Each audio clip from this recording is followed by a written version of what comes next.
सर्वांना नमस्कार। महाराष्ट्र शासन शालेय शिक्षण व क्रीडा विभागाचं एक नवीन शासन परिपत्रक 19 नोव्हेंबर 2025ला निर्गमित झालं आहे।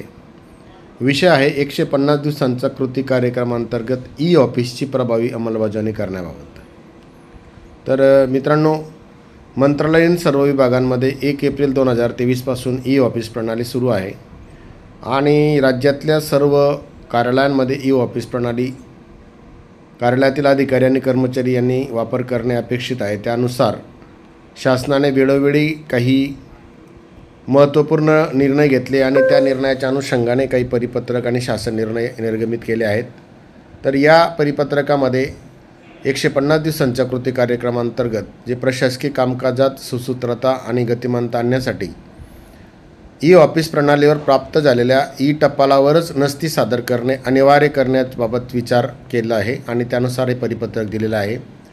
तर राज्यातील सर्व क्षेत्रीय कार्यालय जे आहेत ते शालेय शिक्षण विभागांतर्गत आणि क्रीडा विभागांतर्गत असलेले राज्यस्तरीय कार्यालय असतील, विभागस्तरीय कार्यालय, जिल्हास्तरीय सर्व शिक्षणाधिकारी कार्यालय आणि शासकीय कार्यालय यामध्ये यापुढे ई टपालवरच कार्यवाही करणे अनिवार्य करण्यात आलेलं आहे आणि विभागात जे प्राप्त होणारे टपाल असतील त्याच्यावर तात्काळ कार्यवाही होणे आणि विविध गोष्टी वेळेवर व्हाव्यात या दृष्टीने वेळेचा अपव्यय होऊ नये यासाठी यापुढे क्षेत्रीय कार्यालयाकडून सुद्धा पत्रव्यवहार करताना ई ऑफिस माध्यमातूनच पाठवण्याबाबतची कार्यवाही करण्याच्या सूचना देण्यात आलेल्या आहेत।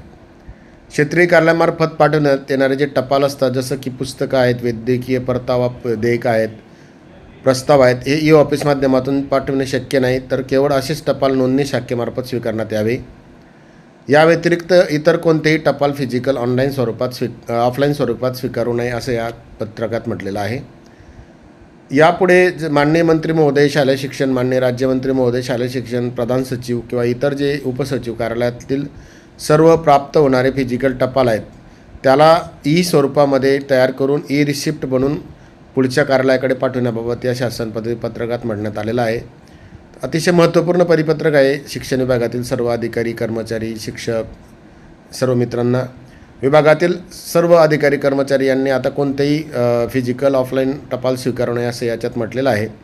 नोंदणी शाखेमार्फत जे ई ऑफिस प्रणालीवर प्राप्त ई टपाल असतील त्यांचीच ई धारिका सादर करण्यात यावी असे या परिपत्रकात म्हटलेलं आहे।